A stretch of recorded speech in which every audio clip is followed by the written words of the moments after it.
So I thought I'd go ahead and start by going through the introduction of the book. I have my copy right here. Then I have all my highlights in. Right, it's all highlighted and marked up, so I know I know my favorite parts or what I want to emphasize. Like I said, this is unscripted, just here to try to be a resource to motivate you and to encourage you to continue to work on your personal financial situation. And so I have it up on the screen, so I'll look at the screen, I'll look at my book, and we'll just kind of go from there. So as it says right here, I believe the core purpose of financial planning is to achieve financial independence. Okay, and so when we talk about financial planning, we talk about financial independence. I go into more detail what financial independence is, but just as a quick recap, financial independence is having enough money to have the time to do those things that you're really passionate about in your life. Okay, and as it says here, in my experience, families don't become financially independent for the following reasons. And this is just from my experience working as a financial advisor. They run out of time. They don't make enough. They don't have enough. They spend too much.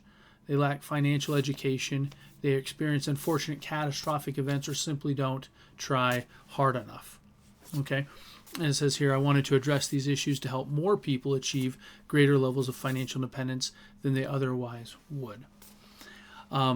So I guess just real quick, talking about some of these issues that I ran into, that I found that they're most common. Number one, they run out of time. They're not starting early enough in life thinking about their financial future, and they're not starting early enough investing to let compounding really work for them.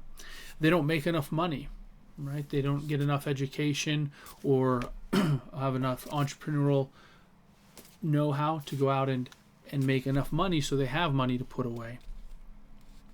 They don't save enough, right? If they make a lot of money, they're not putting enough away. They're spending it all. Also, they spend too much, right? They're living way beyond their means. They lack financial education, right? Because they're not spending time and learning simple principles like we're going through right now. And they experience unfortunate catastrophic events. Now, this is a hard one because we don't know whether we're rich or we're poor or somewhere in the middle. We can all, due to circumstances, our health can decline. We can be in an accident. We could lose a loved one. All of those could change our financial situation. And we're not spending enough time kind of thinking about that and what would we do in certain situations.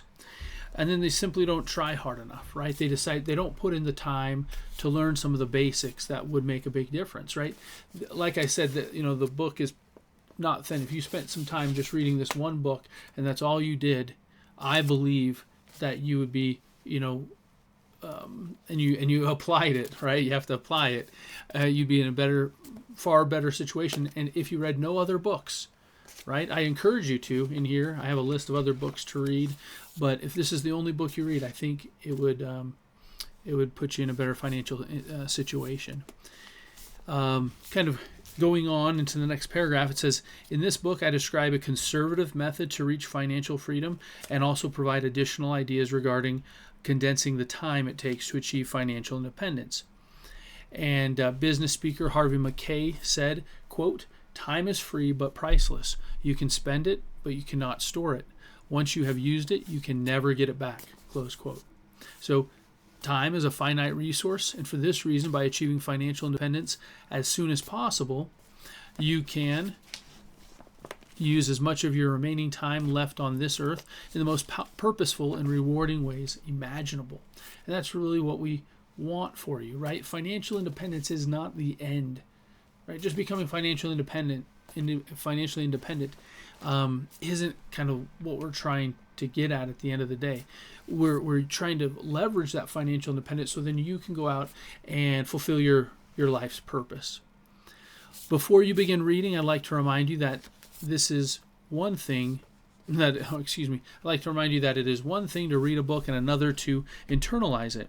And I love this quote. I for whatever reason, years ago, I came across a handful of Bruce Lee quotes, and my kids kind of tease me about it because I tell them this all the time. But there's a couple of quotes that I've told them, and this is one. I fear not the man who has practiced 10,000 kicks once. I fear the man who has practiced one kick 10,000 times.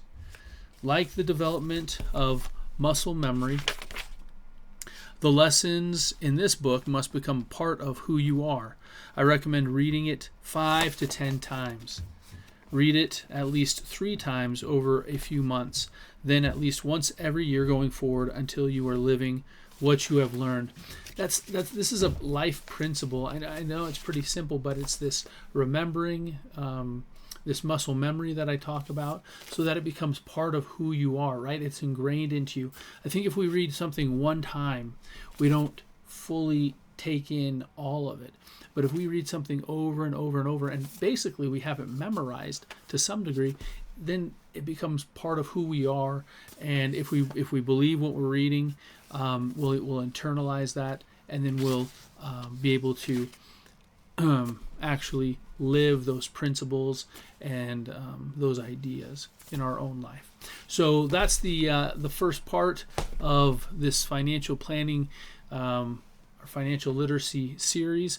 I hope you enjoyed it, and I look forward to meeting with you many more times to talk about financial literacy, financial independence, and personal finance.